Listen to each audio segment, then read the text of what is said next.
अस्सलाम वालेकुम। मेरा नाम है कुर्बान मसीह और मैं जो है ना टीवी का मरीज़ हूँ।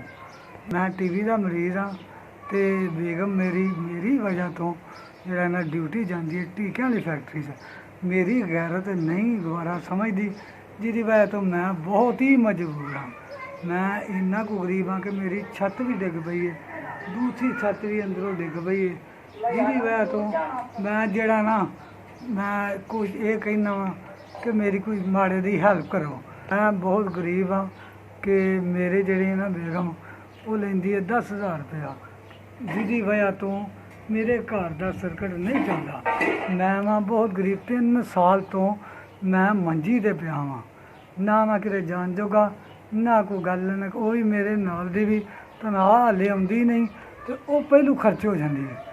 तो इन्ने को परेशान हाँ कि मेरे बच्चों का खर्चा, मेरा घर का खर्चा, तो मैं जड़ा ना वो मैडिसन मेरी मैडिसन वो नहीं पूरी होंगी, जिसकी वजह तो तंग आ जाती है। मैं चाहना वा कि मेरा जड़ा ना घर के हालात भी सैट। अस्सलाम वालेकुम जी। मैनू 5,000 रुपया मिले, मैं उसका शुक्रगुजार हाँ कि जिन्हें ये 5,000 रुपया मैनू नहीं पता किधरों आया किधरों नहीं आया। मैं वो बच्चों वास्ते वो हर एक वास्ते मैं दुआ करना कि उन्होंने मैं कहना कि मालक उन्होंने होर तंदरुस्ती दे, होर बरकत दे, कि जरा इस तरह गरीबों की मदद करते रहें।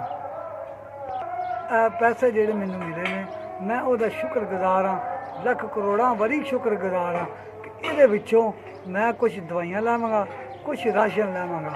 मालक वो बच्चों तंदरुस्ती तसल्ली और उम्र की दराजी दे, किसी शह की कमी ना आवे, कि हर एक परेशानियां तो दूर रखे। मेरी दुआ है माड़े बंदे दी। SVS वालियां दा बड़ा शुक्रिया जिन्हें मेरे को मदद भेजी है। मेहरबानी उन्होंने ये मदद साढ़े तक